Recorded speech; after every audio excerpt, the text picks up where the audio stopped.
यदि आप श्री कृष्ण की भक्त है तो पूरे वीडियो को जरूर देखना।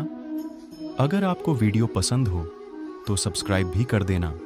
श्री कृष्णा कहते हैं कि जीवन का हर क्षण निर्णय का क्षण होता है।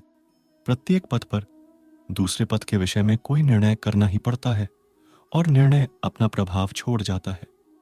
आज किए गए निर्णय भविष्य में सुख अथवा दुख निर्मित करते हैं, न केवल अपने लिए, अपने परिवार के लिए, आने वाली पीढ़ियों के लिए।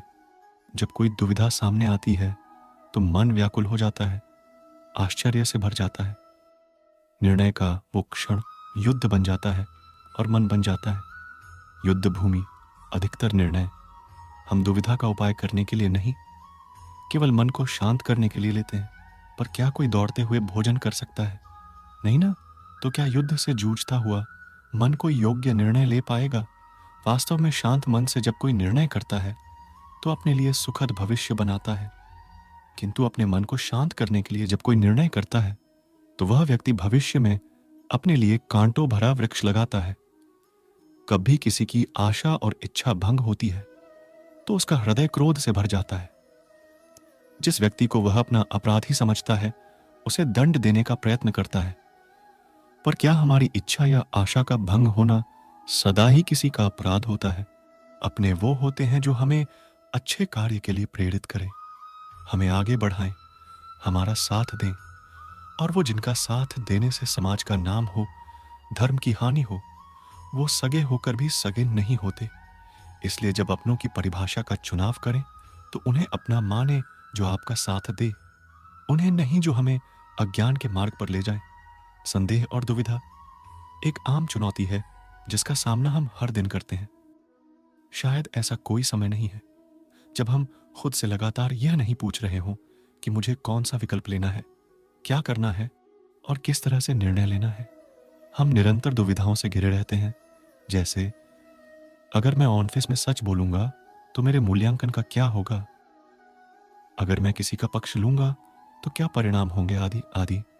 हजारों साल पहले महाभारत में अर्जुन भी ऐसी ही दुविधा में थे, लेकिन उनके मुद्दे बहुत गंभीर और जीवन के लिए निर्णय लेने वाले थे। कुरुक्षेत्र का युद्ध करीब आ रहा था और वह अपने दोस्तों, चचेरे भाइयों, रिश्तेदारों और वरिष्ठों के खिलाफ था जिनसे वह हमेशा प्यार करता था और सम्मान करता था। वह असमंजस में था कि क्या करे। मन ही मन पूछ रहा था कि इस हिंसा, अपनों की हत्या और खून खराबे की कीमत पर इस जीत का क्या फायदा? और यही वह समय था जब उन्होंने अपनी दुविधा अपने मित्र, दार्शनिक और मार्गदर्शक भगवान कृष्ण के सामने रखी। अंततः वे उनके रथ चालक भी थे। कृष्ण ने युद्ध के मैदान में अर्जुन को जो 700 से अधिक श्लोक सिखाए थे, उन्हें बाद में भगवत गीता में संकलित किया गया। एक ऐसा पाठ जिस पर आज भी विचार किया जाता है, जीवन की नियमावली के रूप में। इतने वर्षों के बाद भी भगवत गीता को प्रबंधन में निर्णय लेने का उपकरण माना जाता है।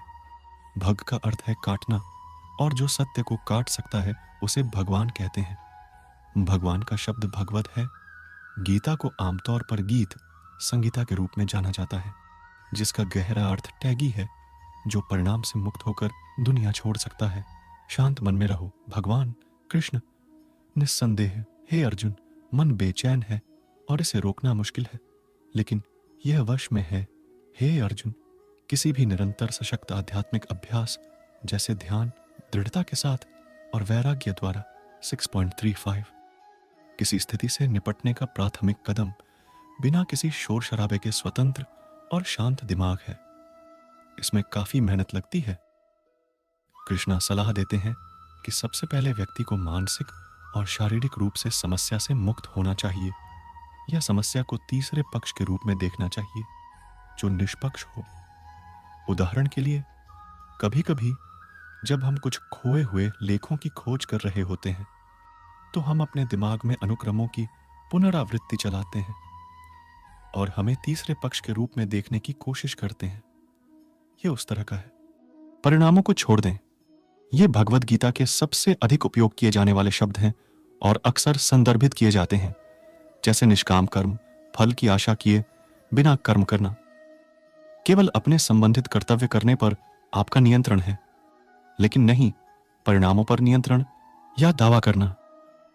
काम का फल आपका उद्देश्य नहीं होना चाहिए और आपको कभी भी निष्क्रिय नहीं होना चाहिए। हमारा अधिकांश निर्णय लेने का समय निर्णय के भविष्य के परिणाम के इर्द गिर्द घूमता है। जैसे कि अगर मैं असफल हो गया तो क्या होगा, लोग मेरे बारे में क्या सोचेंगे आदि। उस समय के बारे में सोचें जब आप बच्चे थे। हम अपना पूरा ध्यान पेंटिंग बनाने या मिट्टी का खिलौना बनाने जैसे कामों पर लगाते थे और इस बारे में कभी नहीं सोचते थे कि यह सही रंग, कोड या सही आकार में है या नहीं। आप केवल अपने कर्म से खुश थे और जिस दिन हमने परिणाम सराहना और परिणाम के बारे में सटीक रूप से सोचना शुरू कर दिया, हम निर्णय लेने की दुविधा में फंस गए। अगर आपको वीडियो पसंद हो तो सब्सक्राइब भी कर देना।